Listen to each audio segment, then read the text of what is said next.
হ্যাঁ বন্ধুরা, দেখো এগুলো আমার সুন্দর করে আমি একটু ভেজে নিয়েছি। এখন এগুলো আমি নামিয়ে ফেলবো।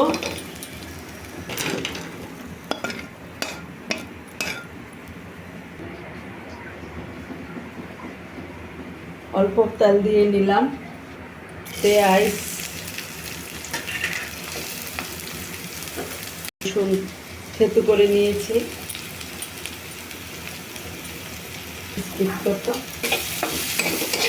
এগুলো আমি একটু ভালো করে একটু ভেজে নিব, যাতে কাঁচা কাঁচা গন্ধটা না থাকে। দিয়ে দিচ্ছি হলুদ গুঁড়ো, আর এখানে দিচ্ছি লবণ, মরিচ, যার যার যে যেরকম জাল খেতে চায় ওই অনুযায়ী। এখানে হালকা জল, একটু ধনে গুঁড়া, রাঁধুনি জিরা গুঁড়া,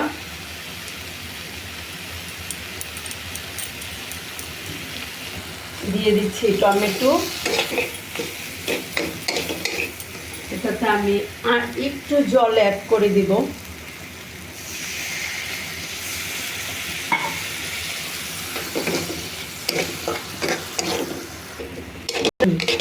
দেখো মশলাটা সুন্দর করে আমার কষানো হয়ে গেছে, টমেটোটা একদম গলে একাকার হয়ে গেছে, মিষ্টি হয়ে গেছে। যে এখন আমার এই যেগুলো আগে থেকে যে ভেজে রাখা ছিল আমি দিয়ে দিচ্ছি।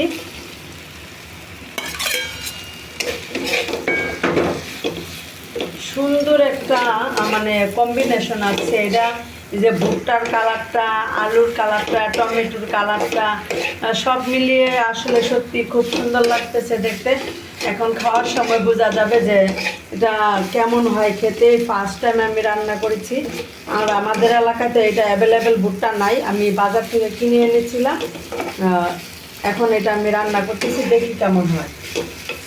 হ্যাঁ দেখুন, যে ভুট্টা আর এই যে আমি যে মশলাটা, এটা সবটা একদম খুব সুন্দর করে মিক্সড হয়ে গেছে একাকার।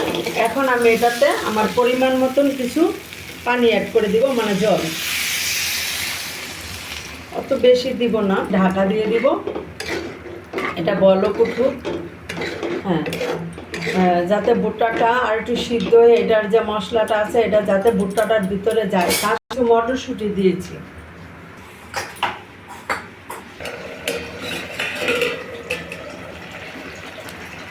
বাহ, খুব সুন্দর একটা কালার আসছে। তো আমি এটাতে একটু গরম মশলা অ্যাড করে দিচ্ছি।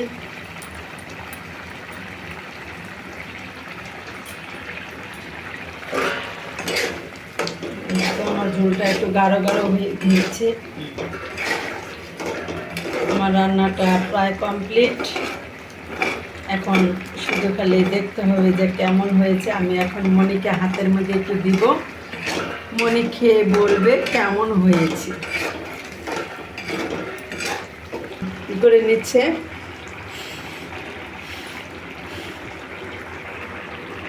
হ্যাঁ এখন ওই খেয়ে বলুক।